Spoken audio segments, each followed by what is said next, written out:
Did you have some formal vocal training at all growing up?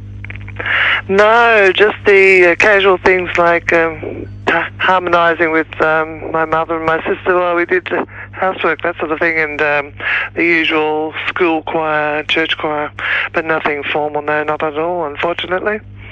What are your memories of the folk scene here in Australia when you were starting out? What sort of scene was it? Very vital, and it in fact was such a large scene that it was still remained a minority music. However, it was a very large minority, and it just was, on the airwaves and so many venues, a large number of small venues, and constant concerts. I remember, would nip out from just at work, and you could go to a lunchtime folk concert in the city, almost most days, and not to mention, of course, evenings and weekends. It was rather amazing for a long time there, really. You remember much if the scene here was influenced by the American folk boom of the 60s? Well, I felt that a lot of it certainly was, and there was also an equivalent scene a little earlier, was the skiffle scene, I suppose, which really came from England, but they were listening to American music to make up, the skiffle boom anyway. So, there was, I suppose, the two branches, though, the Australian folk scene and the bush songs and traditional music from Australia were quite big too.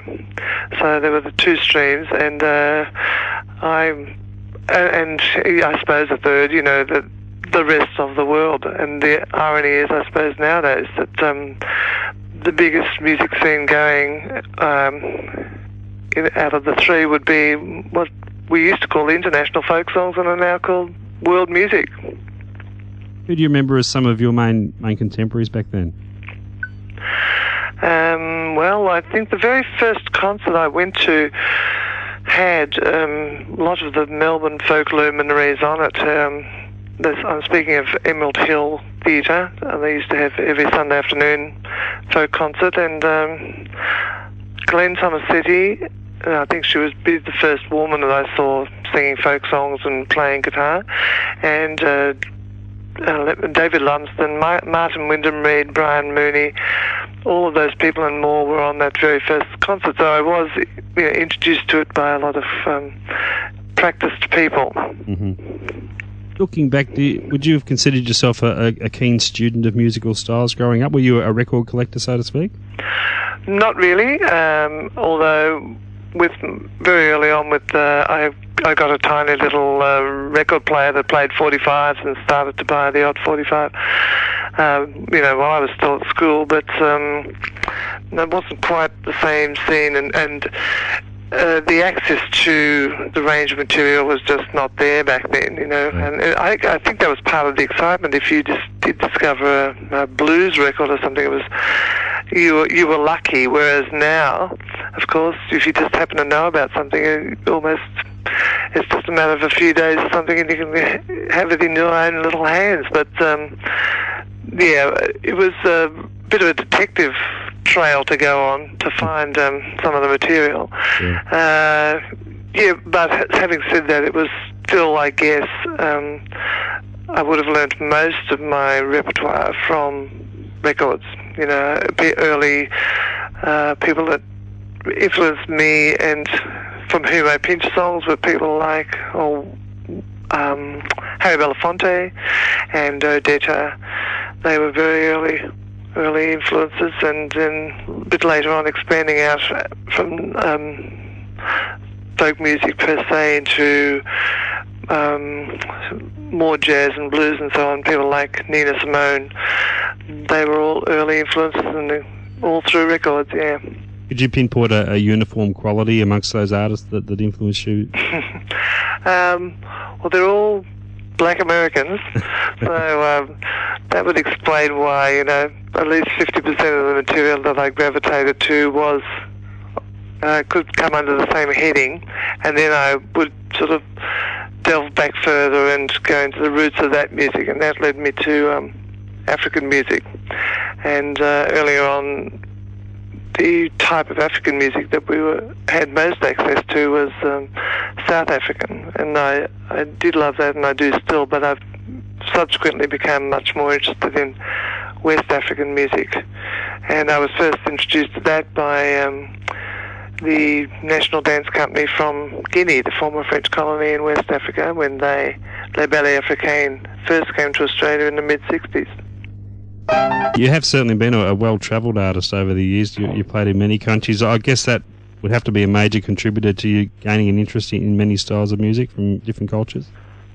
Yeah, partly, although it tends to work the other way around. I discovered the music and then would go to the place from whence the music came.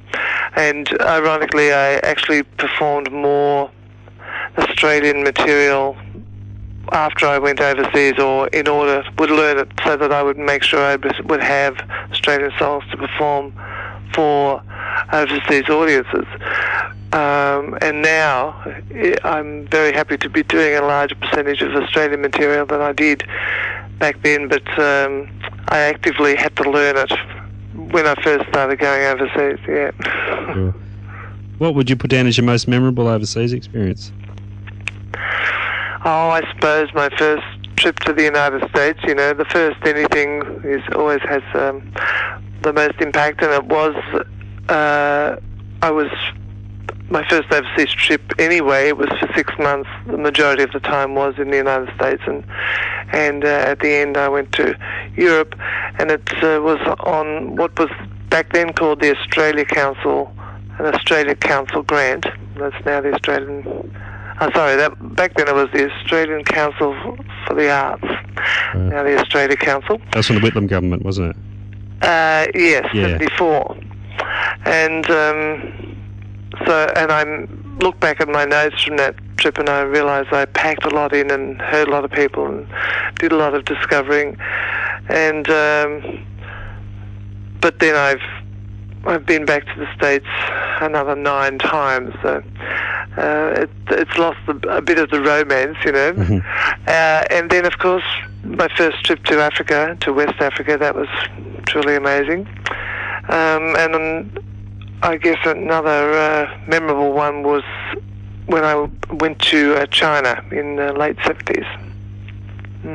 The grant that you got from the government in 74, were they readily accessible at the time? Did you have to go through a lot to get that? No, it was relatively easy. It was pretty much the same format as now. It was take your chance, you know, write a good application and take your chances. And I think I almost didn't get it because it seemed that I wasn't asking enough money. You know, my daily living expenses I absolutely kept to a minimum, and they felt that I wasn't being practical, that, you know, you really needed to ask for more money. So I almost missed out by being frugal. But now, I guess, considering the length of your career, you haven't released albums at a rapid rate over the years. Does that mean a recording career as such has not been as big a priority as performing live? It isn't for me, but it's become absolutely necessary to sustain a career, I'd say. But back when I started, in fact, my first professional performing was in 1963, and it was exactly 1 decade later before I produced my first album. And I didn't actively do it. It was somebody came to me and said, well, we run a recording company and you haven't made a record. Would you like to? It wasn't as if I felt I better go around and persuade somebody to record me. Of course, nowadays, if you wouldn't wait 10 minutes, let alone 10 years before you made an album. And the opposite extreme is when, particularly in pop and rock, people spend 6 months in the studio and then reluctantly tour to promote the album. I sometimes wish I had a bit more time and money to work on my albums, but I don't particularly enjoy the process. I enjoy the outcome, but so I do them fairly quickly and yeah, somewhat reluctantly. But I'm now, you know, mostly at the stage of having to finance them myself, so that would explain why some of them, why not a lot of them come out. But and because I don't write my own material, it's not like all of a sudden I've got another 15 of my own compositions that I have to get out to people. Yeah, sure. I'm always, in a way, they're all cover versions, although I tend to go for fairly obscure songs and songwriters who are underexposed, and certainly it seems I put my own stamp on them because a lot of people presume that they are my compositions. Can you tell straight away when hearing a song that it would be one that would be suited to you? Yeah, and it's really nothing to do with it's almost always to do with, well, I tend to say immediately the lyrics, although that's not quite true. It's somehow the wedding of the lyrics with the melody. It's not really the arrangement or chordal stuff or anything like that. And I've sometimes then, sent along to potential accompanants a song or whatever, a whole program of things, and they say, however did you get past, the singing of so-and-so to find a good song in there? I seem to be able to go straight to the kernel of the song and can pretty easily decide whether or not I could make a good fist of it and put something new, get something new out of it, yeah. You've never really had the urge to go into songwriting yourself? No, not really, and I think you should, fairly do it if you're driven to it. Mm-hmm. I have dabbled, I confess, way back when I tried it, and I wrote some reasonably good B-grade songs, but I don't think the world needs any more B-grade songs. And there are a lot of wonderful undersung A-grade songs out there, and so in the meantime, I'm happy to do that. It is strange that there are fewer and fewer of us interpreters left, I suppose. Yeah. But you think back, especially in popular music, I don't know that, for instance, Frank Sinatra ever wrote a song, but it didn't do anything against his career. And I don't think they normally say to actors, have you written this play? Yeah, good point. But the presumption is that you have written your own songs. Your albums over the years have covered a broad range of musical styles, and often many on the same record. As a listener to other people's music, does that kind of diversity appeal to you? Oh, yeah, it does. I know if I made a clever career decision, I would make thematic albums, or less mood changes, or one particular maybe different styles, but within one overall style. I would be clever and make the blues album or the jazz album or whatever. But no, I'm afraid people who get my albums have to sort of they don't work up. Well, I'm pleased to say they don't work as background music. It's a matter of sitting down and sort of going on the journey, because if you put it on and you listen to the first track, you probably say, oh, she's a such and such type singer. However, by listening to the second track, you'll have to change your mind and so on. So the songs I choose tend to dictate some sort of stylistic approach to them, which and so the albums tend to be a collection of great songs, 3.5 minute pieces, as opposed to a thematic flow.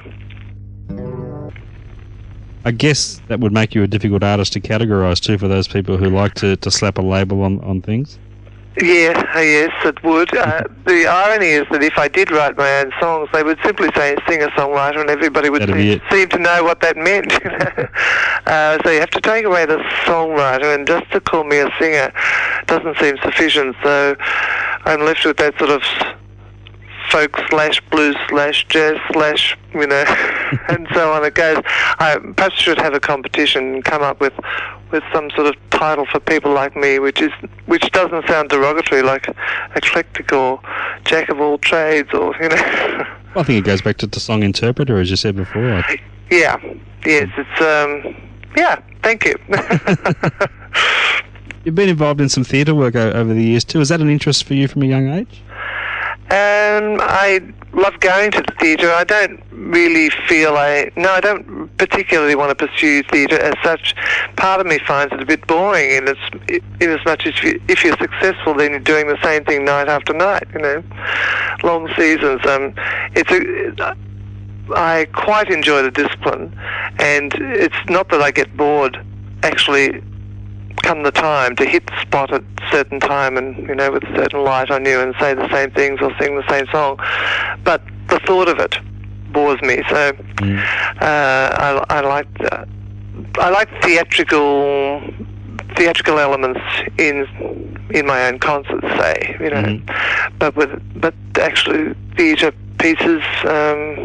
If I had to choose between one or the other, no, I'd pass on that and just aim towards the concert end of the spectrum.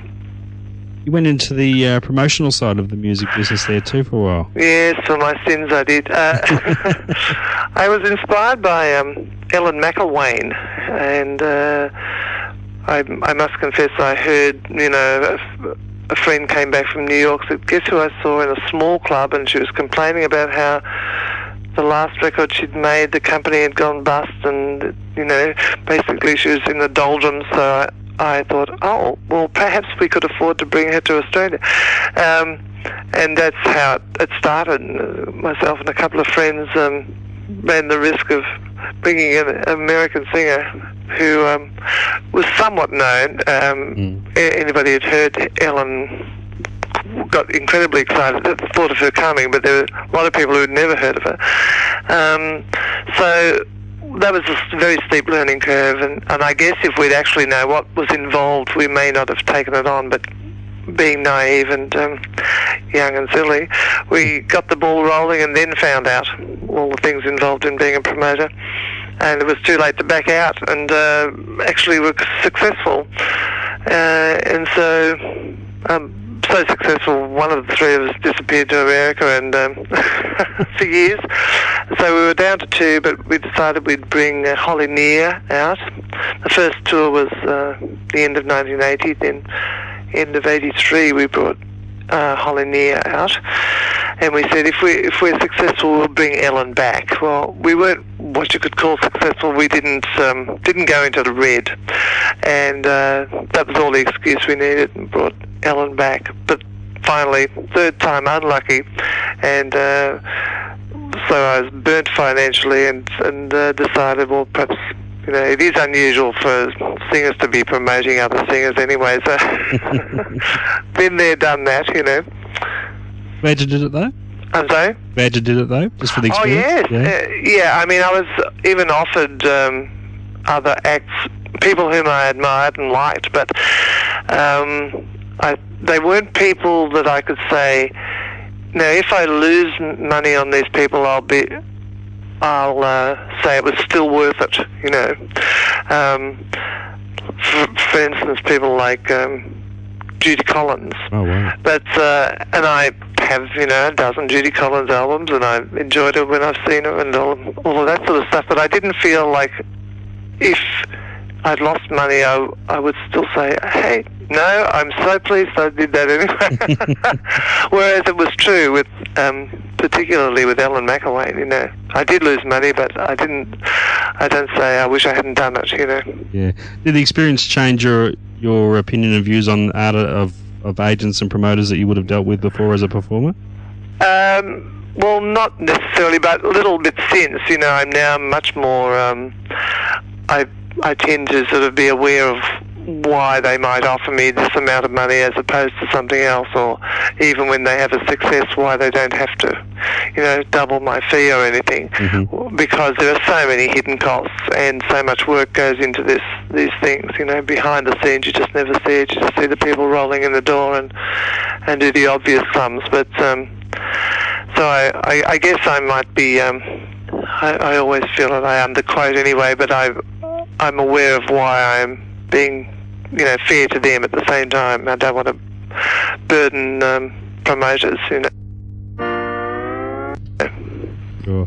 Now, a recent project of yours was something of a musical biography, Adjusting the Rearview Mirror. What criteria did you use when choosing the material for that? Well, yes, I use the term musical biography in two ways. In fact, it's not really a biography of me. I mean, for instance, in the whole thing, I don't think I mentioned that I've been overseas. You know?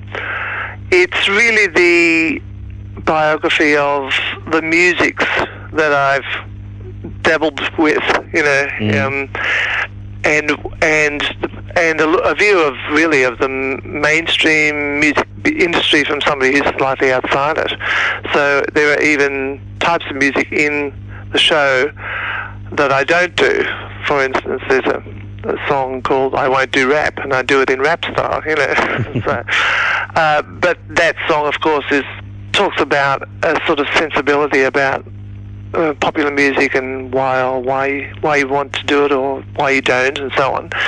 From, as I say, you know, a person like myself outside the mainstream of music. So, yes, it's a double meaning of musical biography. You know, it's a biography of the music as much as, if not more, of course, my stamp, my humour, whatever, my choice.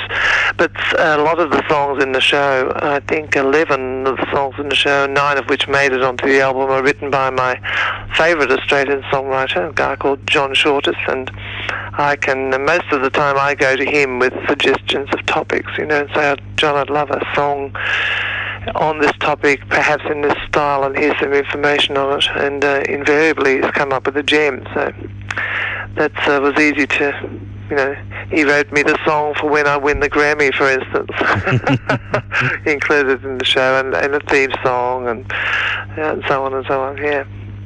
You're based up in Queensland these days. What took you up there? Yeah, the first 3 decades of my life were based in Melbourne, where I was born, and then the next couple of decades, next 21 years in Sydney, and now I'm up to my 5th year in Brisbane. I wish I could say, you know, there was such and such happening in Brisbane. It wasn't that. In fact, in the previous 8 years, I'd appeared once in Brisbane. So, although having said that, prior to that, I came up from Sydney very often, and at one stage they used to fly me up weekly to sing in a hotel in Brisbane from Sydney. But that went on so long, I'm sure people felt I lived here anyway, and when I actually did move here, I got a lot of welcomes back. Well, thanks for the sentiment, but I've never lived here. No, it was a bit of a challenge to myself, really. It was I don't own a house. I never owned a house, so it was always a matter of, if I went overseas, maybe giving up the rental house and finding another, putting the stuff in storage and coming back and finding somewhere else. And this was another trip was coming up. This is the trip to Africa. And so I thought, well, when I come back, I'll have to find a new place. Maybe it's time for a change, you know. And so the logical change would have been back to Melbourne, because that's where my family and early career and bigger population base is. So I didn't want to be that logical. So I looked in the other direction, and really I didn't have much criteria. I think I gave myself something whimsical, like, if I find a great house to live in less than a week, that's a sign, you know. Well, I found it in a day, and so I moved up here, and I'm very happy that I have. It's a great music town, and as far as female singers go, it's the standard is scarily high. Is the bulk of challenge, yeah. Is the bulk of the live work coming from Brisbane for you, or? Not much more than I would have expected. Wherever you live, after a while they tend to take you for granted, and it's hard to engender excitement, you know. So when I first moved here, yes, there was much excitement, and now it's just bubbling along a little bit. No, if I wasn't prepared to travel, and, you know, as we speak, I just got back yesterday from a festival in Bendigo, and popped down to do a weekend gospel festival in Bendigo, and this coming weekend I'm off to New Zealand for almost 3 weeks. I've got 9 concerts around New Zealand, so yes, it's always still to have the guitar will travel act.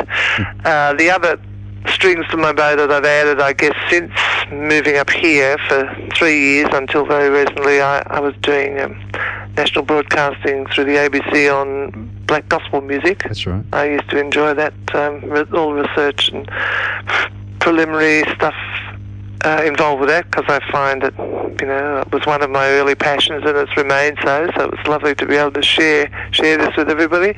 And I'm now into the third year of running, to call them vocal workshops might be a bit grand, but singing sessions. Most weeks, at least once a week, I run singing sessions with adults. So that's something I've actually actively avoided up till recently, and then almost got tricked into, and I wish I'd started ages ago because I enjoy it so much. So. How would a typical session work there?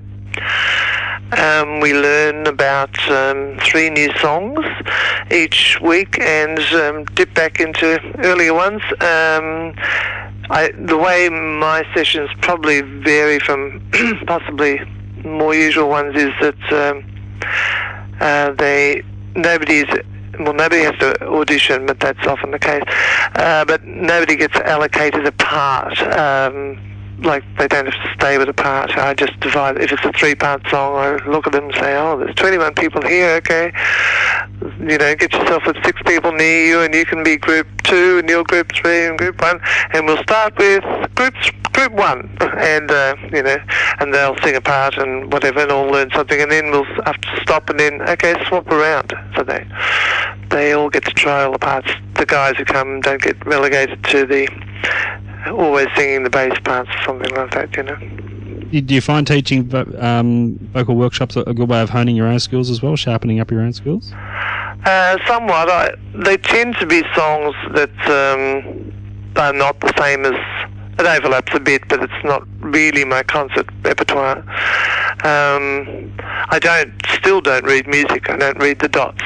To me, it's like an alphabet, but not a language. I can look at a sheet of music and work out the keys and check pitches of certain notes, but really, unless I've heard the song and know the flow of it, and hopefully it's got the chord chart, it's a chord chart as well, I can probably use a piece of sheet music or something from a book to help me just refine it. But I guess in my whole life I've learned about a dozen songs from without ever hearing them first, from books. Now, you mentioned you just got back from a festival, and the festival circuit has really grown in recent years. How do you find them in comparison to your own regular gigs? Festivals are a bit like recording, you couldn't afford not to do lots of festivals every year, because that's really where what we'll call folk music is headed. The clubs have gone mostly, and the concerts, generally speaking, aren't there either. So it's definitely, you'd have to do quite a sprinkling of festivals most years to keep up any sort of career. And it's a very healthy scene, very healthy, and rightly so, because the standard is pretty high of the material you hear.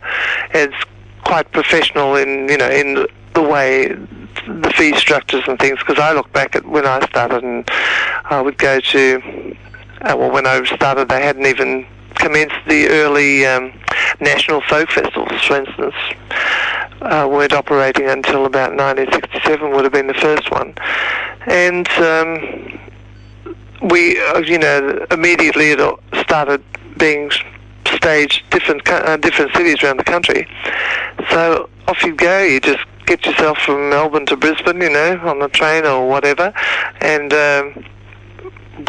run workshops and appear on concerts and probably buy a ticket, and be very happy to be hanging out with all your colleagues and just be involved in the scene, and nobody got paid in the early days, so I think it was I was around at the right time, because nowadays it's sort of grown with me, the scene of the festivals, I guess being around as long as you have, you've been in a good position to observe audiences and how they've changed. How would you say Australian audiences have changed in terms of their understanding and appreciation of folk music? Audiences generally now, ones who've come up through, say, the folk scene, they have a different attitude towards listening to songs they haven't heard, and catching on lyrics and songs where basically they're telling you something and taking you somewhere you haven't been, you know. But it's harder for younger audiences because they're the television and video generation and the remote control, and, you know, if it doesn't immediately and continuously hold your avid interest, then you flick to something else. So it's often a challenge, an enjoyable challenge, and I usually win. If somehow there are younger audiences, younger folk in the audience, it's hard for, as I say, it's hard for them initially, but once they do tune into you, I have no problem. I have no qualms about my ability to entertain anybody.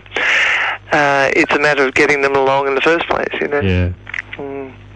Okay, Margaret, look, I'll leave it at that. I want to thank you so much for waiting up for me. No, it's been my pleasure, John. Thanks for your interest. An absolute treat speaking to you. Thanks for all the wonderful music. You're very welcome. And good luck for your trip to New Zealand. Thanks a lot. I'm sure you'll go down a treat there as always.